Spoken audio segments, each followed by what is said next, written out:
Welcome to mango tree learning hub. ஆங்கிலம் கற்றுக்கிட்டு சரளமாக பேசுறது மூலமாக உங்களுடைய மனதை வலுப்படுத்துங்கள்.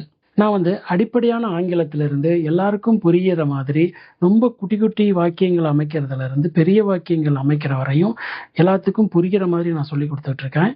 அந்த வரிசையில் இன்னைக்கு டே 12ல் பாஸ்ட் பர்ஃபெக்ட் டென்ஸ், அதாவது கடந்த கால முற்றுப்பெற்ற வாக்கியத்தை எப்படி அமைக்கிறது அப்படின்னு நீங்கள் கற்றுக்க போகிறீங்க. நேற்று நம்ம ப்ரெசன்ட் பர்ஃபெக்ட் டென்ஸ் வாக்கியத்தை எப்படி அமைக்கிறதுன்னு கற்றுக்கிட்டோம். ஸோ அந்த வாக்கியங்களை நீங்கள் ப்ராக்டிஸ் பண்ணியிருப்பீங்க அப்படின்னு நம்புகிறேன். நீங்கள் அந்த வீடியோ பார்க்கல அப்படின்னா டிஸ்கிரிப்ஷனில் லிங்க் இருக்குது, அந்த வீடியோ பார்த்து அதையும் நீங்கள் புரிஞ்சுக்கங்க. மேங்கோ ட்ரீ லேர்னிங் ஆப் சேனலை நீங்கள் இன்னும் சப்ஸ்கிரைப் பண்ணல அப்படின்னா மறக்காமல் சப்ஸ்கிரைப் பண்ணிக்கங்க, பெல் ஐக்கானை கிளிக் பண்ணிக்கோங்க. அப்போ தான் நான் போடுற வீடியோ உங்களுக்கு நோட்டிஃபிகேஷனாக வரும். நல்லா ப்ராக்டிஸ் பண்ணுங்கள், டெய்லியும் ப்ராக்டிஸ் பண்ணுங்கள், தன்னம்பிக்கையோடு டெய்லியும் ப்ராக்டிஸ் பண்ணுங்கள். என்னாலையும் ஆங்கிலம் பேச முடியும் அப்படின்னு நினைங்க, உங்களாலேயும் ஆங்கிலம் பேச முடியும். வாங்க நம்ம இப்போ வீடியோக்குள்ளே போகலாம்.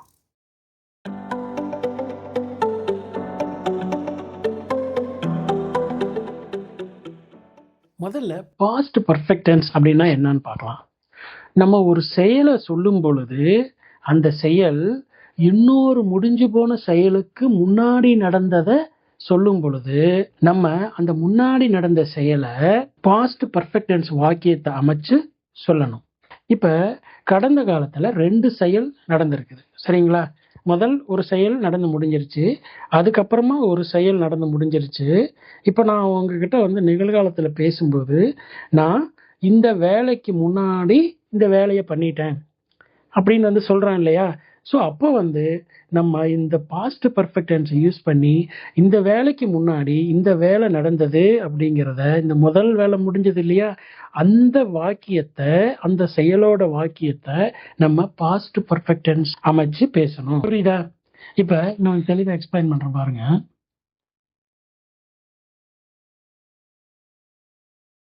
இது ஃபியூச்சர்,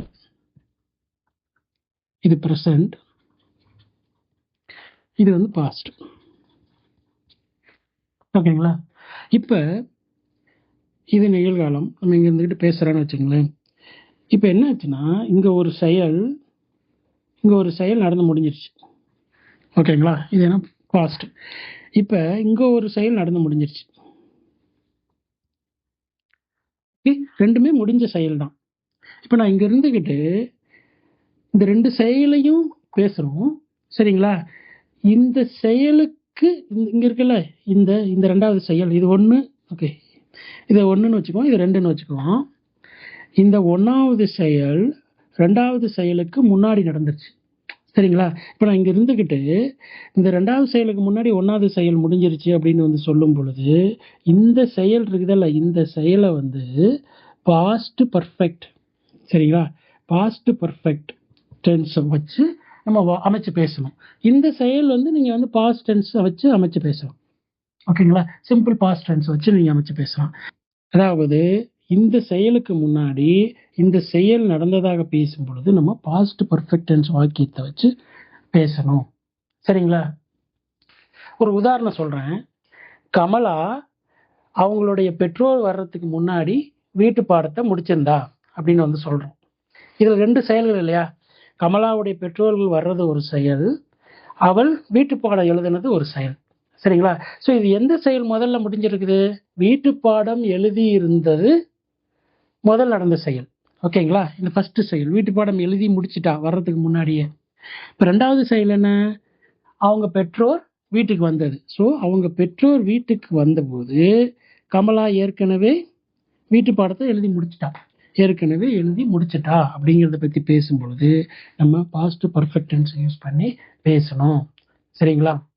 உங்களுக்கு புரியுற மாதிரி இன்னொரு உதாரணம் சொல்றேன். நீங்க இப்ப சினிமாவுக்கு போறீங்க, நீங்க சினிமா தியேட்டருக்குள்ள நுழையறதுக்கு முன்னாடியே படம் ஆரம்பிச்சிருச்சு, ஓகேங்களா? இப்போ நீங்க இந்த நிகழ்ச்சியை உங்க ஃப்ரெண்டு கிட்ட சொல்லிட்டு இருக்கிறீங்க. அவங்க கிட்ட என்ன சொல்றீங்க? நான் தியேட்டருக்குள்ள போறதுக்கு முன்னாடியே படம் ஆரம்பிச்சிருச்சு அப்படின்னு சொல்றோம், சரிங்களா? இப்ப அந்த 2 செயல், நீங்க தியேட்டருக்கு போனது ஒரு செயல், படம் ஏற்கனவே ஆரம்பிச்சது ஒரு செயல், சரிங்களா? இப்ப அந்த 2 செயலை கொண்டாந்து நீங்க ஒப்பிட்டு பாருங்களேன். எது முதல்ல நடந்துச்சு?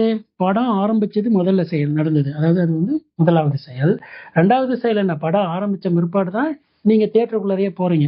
ஸோ அது வந்து 2வது செயல். ஸோ நீங்கள் இருந்துக்கிட்டு உங்கள் ஃப்ரெண்டுக்கிட்ட என்ன சொல்கிறீங்க, நான் தேட்டருக்குள்ளே போகிறதுக்கு முன்னாடியே படம் ஏற்கனவே ஆரம்பிச்சிருச்சுடா அப்படின்னு சொல்கிறீங்க இல்லையா? ஸோ அந்த மாதிரி வாக்கியங்களை நீங்கள் அமைச்சு பேசும் பொழுது பாஸ்ட் பர்ஃபெக்ட் டென்ஸ் வாக்கியத்தை அமைச்சு பேசணும். புரியுங்களா? அந்த மாதிரி ஃபார்மேட்டில் தான் பேசணும். ஸோ இது வந்து பாஸ்ட் டென்ஸில் இருக்கும். ரெண்டுமே கடந்த காலத்தில் முடிஞ்சது தான். சரிங்களா? ஸோ இந்த டென்ஸ் வரும்பொழுது, இந்த பாஸ்ட் பர்ஃபெக்ட் டென்ஸ் வரும்பொழுது நீங்கள் அப்படி தான் பேசணும். இப்போ இந்த பாஸ்ட் பர்ஃபெக்ட் டென்ஸ் வாக்கியத்தை அமைக்கிறதுக்கு நமக்கு என்ன வேணும்? நம்ம எல்லா டென்ஸ்லையும் பார்த்துருக்கோம்ல, சப்ஜெக்ட் வேணும், ஒரு துணை வினைச்சொல் வேணும், அப்புறம் வெர்பு வேணும். சரிங்களா? ஸோ இப்போ நமக்கு இந்த பாஸ்ட் பர்ஃபெக்ட் டென்ஸ் வாக்கியத்தை அமைக்கிறதுக்கு சப்ஜெக்ட் நம்ம எது வேணாலும் போடலாம். 7 சப்ஜெக்ட் வருது, அதுலேருந்து எது வேணாலும் ஆரம்பிக்கலாம். இங்கே பார்த்தீங்களா, ஹேடுன்னு போட்டிருக்கேன் இல்லையா? இந்த ஹேடு வந்து பாஸ்ட் டென்ஸ். நம்ம வந்து ஹெல்பிங் வெர்ப் படிக்கும் பொழுது பாஸ்ட் டென்ஸில் நான் வைத்திருந்தேன், அவள் வைத்திருந்தாள் அப்படிங்கிறத படித்தோம் இல்லையா? ஸோ அந்த துணை வினைச்சொல், அதாவது அந்த ஹெல்பிங் வெர்பு அப்படியே நம்ம இங்கே கொண்டு வந்து பாஸ்ட் பர்ஃபெக்ட் டென்ஸில் போடணும். சரிங்களா? ஸோ இந்த ஹேடு வந்து எல்லா விதமான சப்ஜெக்ட்டுக்கும் ஹேடு தான் வரும். I, we, you, they, he, she, it. ஓகேங்களா? இதில் எந்த வார்த்தையில் தொடங்குற வாக்கியமாக இருந்தாலும் அதுக்கு வந்து ஹேடு வரும். ப்ளஸ் இந்த வெர்பு வந்து என்ன சொன்னேன், எல்லா பர்ஃபெக்ட் டென்ஸுக்கும் பாஸ்ட் பார்ட்டிசிபிளோட வெர்பு ஃபார்ம் வரும். ஸோ இதை அழிச்சிடலாம். ஸோ இப்போ I, we, you, they, he, she, it. So இந்த எல்லா விதமான வாக்கியங்களுக்கும் ஹேட் ப்ளஸ் வெர்பு. சரிங்களா? இந்த வெர்பு பாஸ்ட் பார்ட்டிசிபிளாக வரும். அதே மாதிரி இந்த வாக்கியங்களை வந்து வேறுபடுத்தி காட்டுறதுக்கு அதில் வந்து என்ன படித்தோம், ப்ரெசண்ட்டில் வந்து விட்டு இருக்கிறேன் அப்படின்னு படித்தோமா? இதில் வந்து என்ன படிக்கணும், விட்டு இருந்தேன், நான் விட்டு இருந்தேன் அப்படின்னு படிக்கணும். விட்டு இருந்தேன், விட்டு இருந்தோம், விட்டு இருந்தார்கள். சரிங்களா? அந்த மாதிரி படிக்கணும். ஸோ அப்படி படித்தாதான் அது வந்து பாஸ்ட் பர்ஃபெக்ட் டென்ஸ் வாக்கியத்தை குறிக்கிறதா அர்த்தம். சரிங்களா? ஸோ இப்போ நம்ம எல்லா பர்ஃபெக்ட் டென்ஸ்லையும் என்ன பண்ணணும், விட்டு அப்படிங்கிற வார்த்தையை சேர்த்து அதுக்கப்புறம் இந்த பாஸ்ட் டென்ஸ்க்கு வந்து இருந்தேன், ப்ரெசன்ட் டென்ஸ்ல நம்ம என்ன படித்தோம், இருக்கிறேன் அப்படின்னு படித்தோம் இல்லையா? இருக்கிறாள், இருக்கிறான். ஸோ அப்போ இதில் வந்து என்ன படிக்கணும், இருந்தேன், இருந்தார்கள், இருந்தாள், அந்த மாதிரி போட்டு நம்ம ப்ராக்டிஸ் பண்ணணும். சரிங்களா? இப்போ இந்த வாக்கிய அமைப்பை வச்சு நம்ம ஒரு சில உதாரணங்கள் பார்க்கலாம். நான் 2 செயல் நடந்ததை வந்து தொடர்புபடுத்தி பேசும்பொழுது இந்த வாக்கியத்தை அமைக்கணும்னு சொன்னேன். இப்போ வந்து நம்ம இப்போ படிக்கும்போது நம்ம இந்த சப்ஜெக்ட் ஹேட் வெர்பை வச்சு மட்டும், அதாவது பாஸ்ட் பர்ஃபெக்ட் டென்ஸ் வாக்கியத்தை அமைச்சு மட்டும் இப்போ பழகலாம்.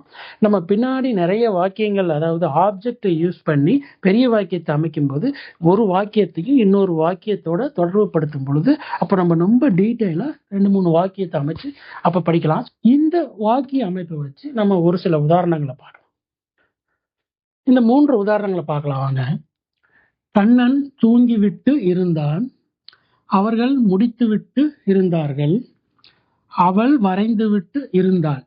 ஸோ இது எல்லாமே கடந்த காலத்தில் முடிந்திருந்த செயல்களை நம்ம வந்து சொல்கிறோம். கண்ணன் தூங்கிவிட்டு இருந்தான், அப்படி அதை எப்படி எழுதுறது?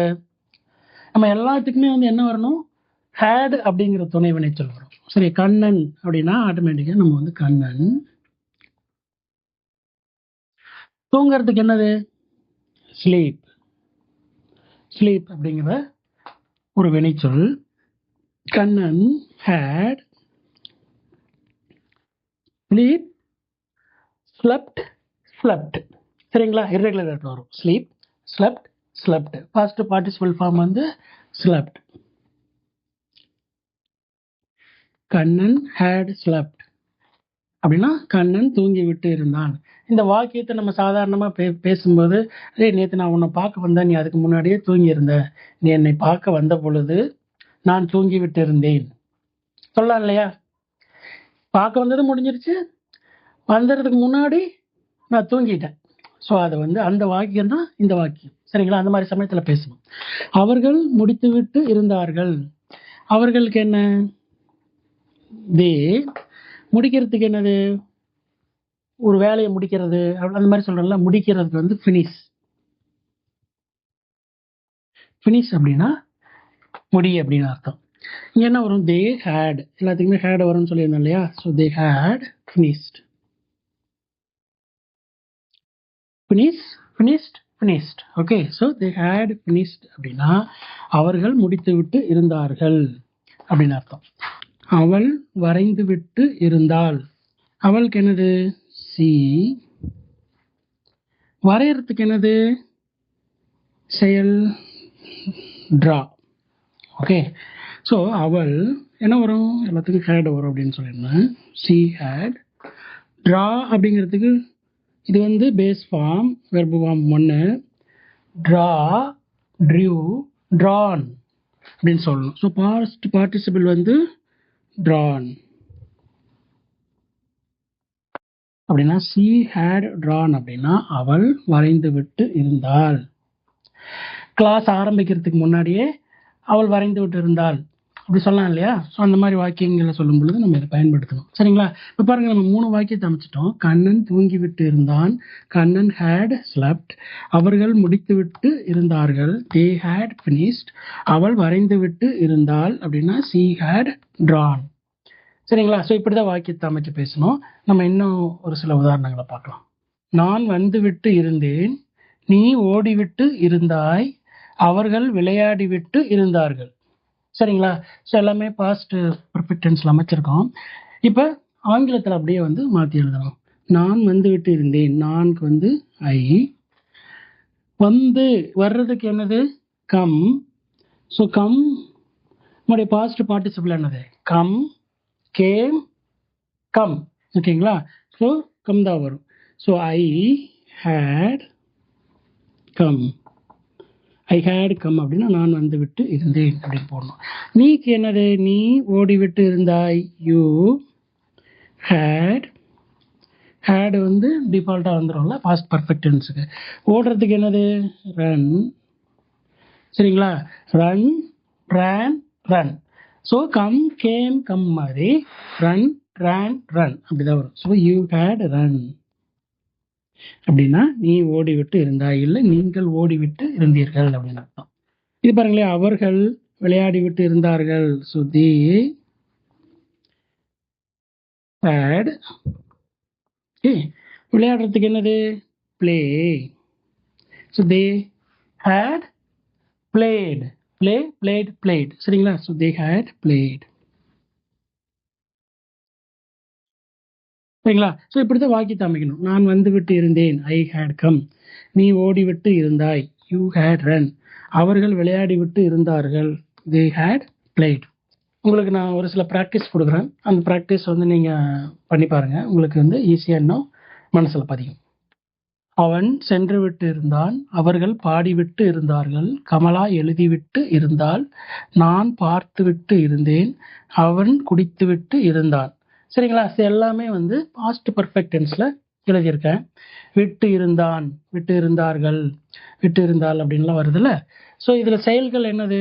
செல்றது ஒரு செயல், பாடுறது ஒரு செயல், எழுதுறது செயல், பார்க்கறது ஒரு செயல், குடிக்கிறது ஒரு செயல். சரிங்களா? ஸோ இதெல்லாம் அப்படியே நீங்கள் என்ன பண்ணுங்கள், ஆங்கிலத்தில் எழுதி ப்ராக்டிஸ் பண்ணுங்கள். நீங்கள் எழுதுனதை அப்படியே வந்து கமெண்டில் போஸ்ட் பண்ணுங்கள். இந்த 5 வாக்கியங்கள் வந்து நான் வந்து இங்கிலீஷில் கொடுத்துருக்கேன். He had spoken, they had arrived, she had drawn, I had learned, we had cooked. சரிங்களா? எல்லாமே பாஸ்ட் பர்ஃபெக்ட் டென்ஸ் வாக்கியங்கள். இதை வந்து நீங்கள் அப்படியே தமிழில் எழுதி நான் சொன்ன மாதிரி நீங்கள் கமெண்டில் போஸ்ட் பண்ணுங்கள். அந்த மாதிரி நிறைய வாக்கியங்களை நீங்கள் ப்ராக்டிஸ் பண்ணுங்கள். நான் இது மட்டும் சொல்லலை, இது வந்து உங்களுக்காக நீங்கள் கற்றுக்கிட்ட உடனே இப்போ ப்ராக்டிஸ் பண்ணுறதுக்கு கொடுத்துருக்கேன். இதை தவிர நான் ஒரு 20 வார்த்தைகள் கொடுத்தேன் இல்லையா டே 10ல். சரிங்களா? ஸ்க்ரீனில் வந்திருக்கும். அந்த வார்த்தைகளை நீங்கள் எழுதி வச்சுக்கோங்க. அது வந்து நீங்கள் எல்லா கால சூழ்நிலைகளுக்கும், எல்லா டென்ஸுகளுக்கும் நீங்கள் அந்த வார்த்தைகளை பயன்படுத்தி காலையிலேருந்து சாயந்தரம் வரலையும் நடக்கிற செயல்களை போட்டு ப்ராக்டிஸ் பண்ணிங்களா மனசில் ஈஸியாக பதியும் அப்படிங்கிறதுக்காக தான் நான் அதை கொடுத்துருக்கேன். ஸோ அதை ப்ராக்டிஸ் பண்ணுங்கள். அந்த வார்த்தைகளை எடுத்துக்கிட்டு வந்து இந்த பாஸ்ட் பர்ஃபெக்ட் டென்ஸில் போட்டு நீங்கள் இந்த வாக்கியங்களை க்ரியேட் பண்ணி ப்ராக்டிஸ் பண்ணுங்கள். மனசில் நல்லா பதிய வச்சுக்கோங்க. மனசில் நல்லா பதிஞ்சாதான் நம்ம வந்து பெரிய வாக்கியத்தை அமைக்கும் போது நமக்கு வந்து ரொம்ப பயனுள்ளதாக இருக்கும். சரிங்களா? உங்களுக்கு இந்த வீடியோ பிடிச்சிருந்ததுன்னா லைக் பண்ணுங்கள், உங்கள் கமெண்ட்ஸுகளை பதிவிடுங்க. மேங்கோ ட்ரீ லேர்னிங் ஆப் சேனலை சப்ஸ்கிரைப் பண்ணலன்னா மறக்காமல் சப்ஸ்கிரைப் பண்ணிக்கங்க. பெல் ஐக்கானை கிளிக் பண்ணிக்கங்க. அப்போ தான் நான் போடுற வீடியோ உங்களுக்கு நோட்டிஃபிகேஷனாக டெய்லியும் வரும். அது மட்டும் இல்லாமல் ஃபேஸ்புக், இன்ஸ்டாகிராம், வாட்ஸ்அப் சேனலோடைய லிங்க் வந்து நான் யூடியூப் டிஸ்கிரிப்ஷனில் கொடுத்துருக்கேன். அதை கிளிக் பண்ணி ஜாயின் பண்ணிக்கோங்க. அதில் நான் வீடியோ போடும்போது அதுவும் உங்களுக்கு ஒரு நோட்டிஃபிகேஷனாக வரும். அது இல்லாமல் நான் நிறைய ஷார்ட்ஸ் வந்து போட்டுட்ருக்கேன். அந்த ஷார்ட்ஸ் வந்து வெக்காபுலரி படிக்கிறதுக்காக. ஸோ வெவ்வேறு விதமான ஷார்ட்ஸ் வீடியோக்கள்லாம் போடுறேன். அதையும் நீங்கள் போய் பார்த்து உங்கள் வெக்காபுலரி திறனை வந்து இன்க்ரீஸ் பண்ணிக்கோங்க. நான் எப்பவுமே போடுற அந்த தினம் 20 வார்த்தைகள் கற்றுக்கிறது இருக்குல்ல, 10 வெர்பு 10 வந்து மற்ற வார்த்தைகள். ஸோ அந்த வீடியோ வந்து இன்னைக்கு ஈவினிங் வரும்.